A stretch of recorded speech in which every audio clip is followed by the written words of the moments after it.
Hey, everybody. Welcome to the Words of Life channel, daily Bible reading. Today is day 3, and I'm really excited to keep this going with y'all. Today, we're going to be reading from the book of Genesis again, chapters 7, 8, and 9, followed by the book of Romans, chapter 3. So far, we've had a lot going on in the book of Genesis. Story of creation, the fall of man with Adam and Eve and their first sin, the introduction of Satan.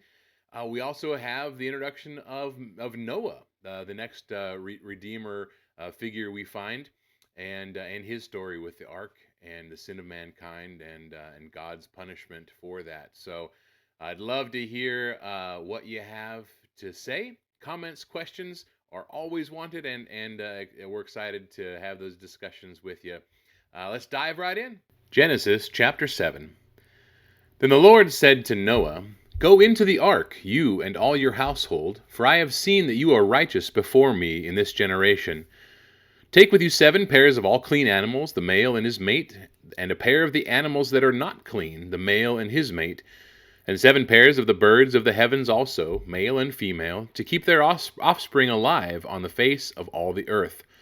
For in 7 days I will send rain on the earth 40 days and 40 nights, and every living thing that I have made I will blot out from the face of the ground." And Noah did all that the Lord had commanded him. Noah was 600 years old when the flood of waters came upon the earth. And Noah said, and his sons, and his wife, and his sons' wives with him, went into the ark to escape the waters of the flood. Of clean animals, and of animals that are not clean, and of birds, and of everything that creeps on the ground, 2 and 2, male and female, went into the ark with Noah, as God had commanded Noah. And after 7 days the waters of the flood came upon the earth. In the 600th year of Noah's life, in the 2nd month and the 17th day of the month, on that day all the fountains of the great deep burst forth, and the windows of the heavens were opened. And rain fell upon the earth 40 days and 40 nights.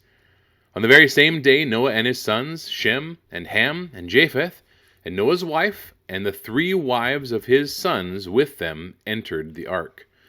They and every beast according to its kind, and all the livestock according to their kinds, and every creeping thing that creeps on the earth according to its kind, and every bird according to its kind, every winged creature. They went into the ark with Noah, 2 and 2 of all flesh in which there was the breath of life. And those that entered, male and female, of all flesh, went in as God had commanded him, and the Lord shut him in. The flood continued 40 days on the earth. The waters increased and bore up the ark, and it rose high above the waters. The waters prevailed and increased greatly on the earth, and the ark floated on the face of the waters. And the waters prevailed so mightily on the earth that all the mountains under the whole heaven were covered. The waters prevailed above the mountains, covering them 15 cubits deep. And all flesh died that moved on the earth, birds, livestock, beasts, all swarming creatures that swarm on the earth, and all mankind. Everything on the dry land in whose nostrils was the breath of life died. He blotted out every living thing that was on the face of the ground, man and animals and creeping things and birds of the heavens. They were blotted out from the earth. Only Noah was left, and those who were with him in the ark. And the waters prevailed on the earth 150 days. Genesis chapter 8. But God remembered Noah and all the beasts and all the livestock that were with him in the ark. And God made a wind blow over the earth, and the waters subsided. The fountains of the deep and the windows of the heavens were closed. The rain from the heavens was restrained, and the waters receded from the earth continually. At the end of 150 days the waters had abated, and in the 7th month, on the 17th day of the month, the ark came to rest on the mountains of Ararat. And the waters continued to abate until the 10th month. In the 10th month, on the 1st day of the month, the tops of the mountains were seen. At the end of 40 days, Noah opened the window of the ark that he had made, and sent forth a raven. It went to and fro until the waters were dried up from the earth. Then he sent forth a dove from him to see if the waters had subsided from the face of the ground. But the dove found no place to set her foot, and she returned to him to the ark, for the waters were still on the face of the whole earth. So he put out his hand and took her and brought her into the ark with him. He waited another 7 days, and again he sent forth the dove out of the ark. And the dove came back to him in the evening, and behold, in her mouth was a freshly plucked olive leaf. So Noah knew that the waters had subsided from the earth. Then he waited another 7 days, and sent forth the dove, and she did not return to him any more. In the 601st year, on the 1st month, the 1st day of the month, the waters were dried from the earth. And Noah removed the covering of the ark, and looked, and behold, the face of the ground was dry. In the 2nd month, on the 27th day of the month, the earth had dried out. Then God said to Noah, "Go out from the ark, you and your wife, and your sons' wives with you.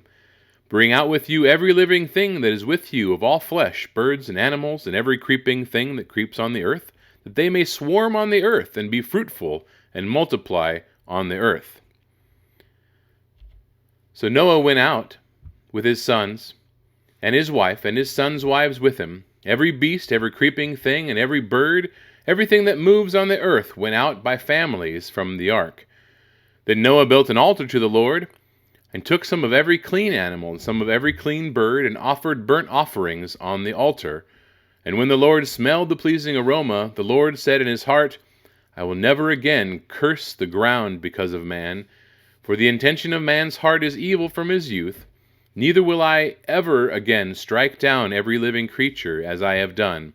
While the earth remains, seed time and harvest, cold and heat, summer and winter, day and night shall not cease." Genesis chapter 9. And God blessed Noah and his sons, and said to them, "Be fruitful and multiply, and fill the earth. The fear of you and the dread of you shall be upon every beast of the earth, and upon every bird of the heavens, upon everything that creeps on the ground, and all the fish of the seas. Into your hand they are delivered. Every moving thing that lives shall be food for you, and as I gave you the green plants, I give you everything. But you shall not eat flesh with its life, that is, its blood. And for your lifeblood I will require a reckoning. From every beast I will require it from man. From his fellow man I will require a reckoning for the life of man. Whoever sheds the blood of man, by man shall his blood be shed. For God made man in his own image. And you, be fruitful and multiply. Increase greatly on the earth and multiply in it." Then God said to Noah and to his sons with him, "Behold, I establish my covenant with you and your offspring after you, and with every living creature that is with you, the birds, the livestock, and every beast of the earth with you, as many as came out of the ark. It is for every beast of the earth. I establish my covenant with you, that never again shall all flesh be cut off by the waters of the flood, and never again shall there be a flood to destroy the earth." And God said, "This is the sign of the covenant that I make between me and you and every living creature that is with you for all future generations. I have set my bow in the cloud, and it shall be a sign of the covenant between me and the earth. When I bring clouds over the earth, and the bow is seen in the clouds, I will remember my covenant that is between me and you and every living creature of all flesh. And the waters shall never again become a flood to destroy all flesh. When the bow is in the clouds, I will see it and remember, and the everlasting covenant between God and every living creature of all flesh that is on the earth." God said to Noah, "This is the sign of the covenant that I have established between me and all flesh that is on the earth." The sons of Noah who went forth from the ark were Shem, Ham, and Japheth. Ham was the father of Canaan. These three were the sons of Noah, and from these the people of the whole earth were dispersed. Noah began to be a man of the soil, and he planted a vineyard. He drank of the wine and became drunk, and lay uncovered in his tent. And Ham, the father of Canaan, saw the nakedness of his father, and told his two brothers outside. Then Shem and Japheth took a garment, laid it on both their shoulders, and walked backward and covered the nakedness of their father. Their faces were turned backwards, and they did not see their father's nakedness.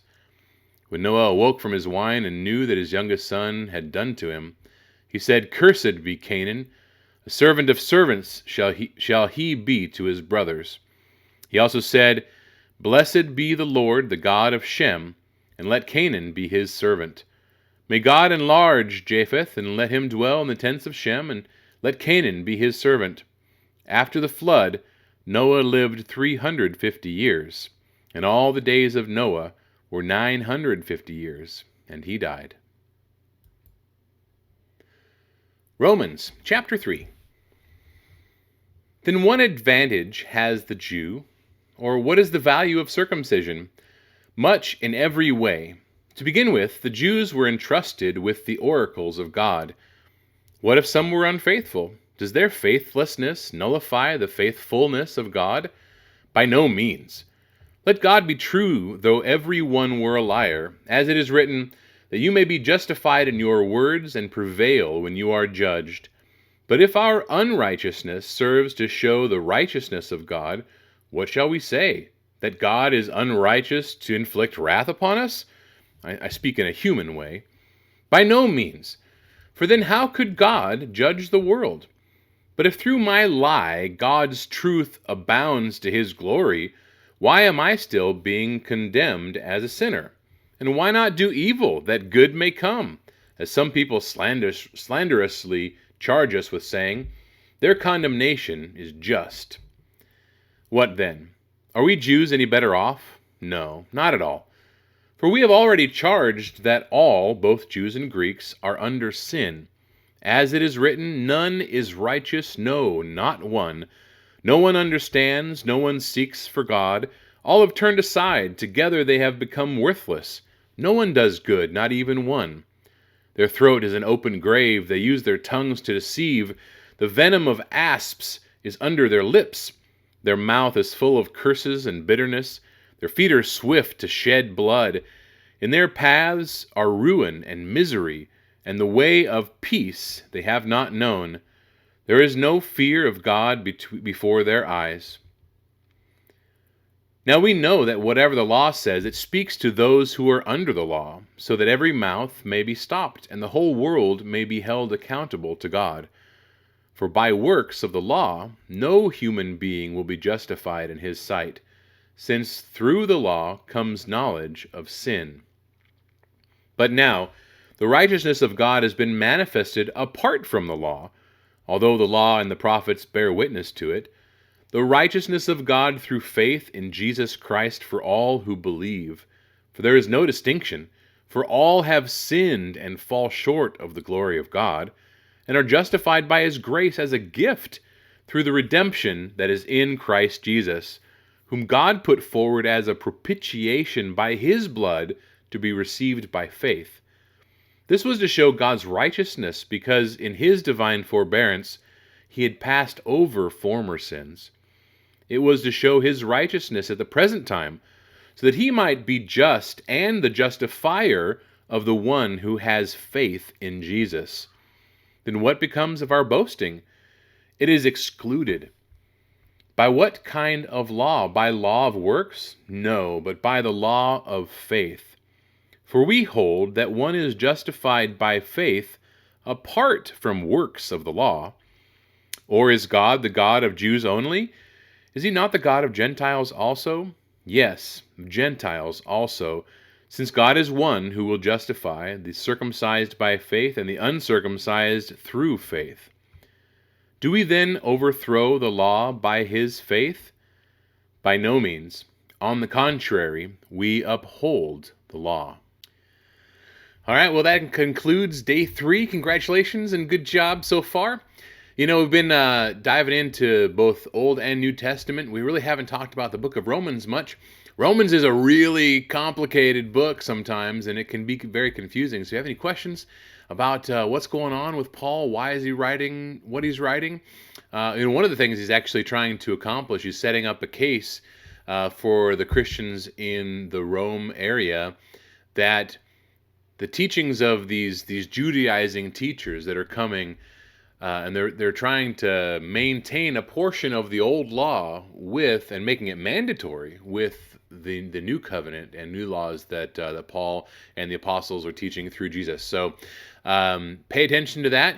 And like I said, if you have any questions or comments, please leave them below. And we'll see you guys. Have a great day, and may God bless you all.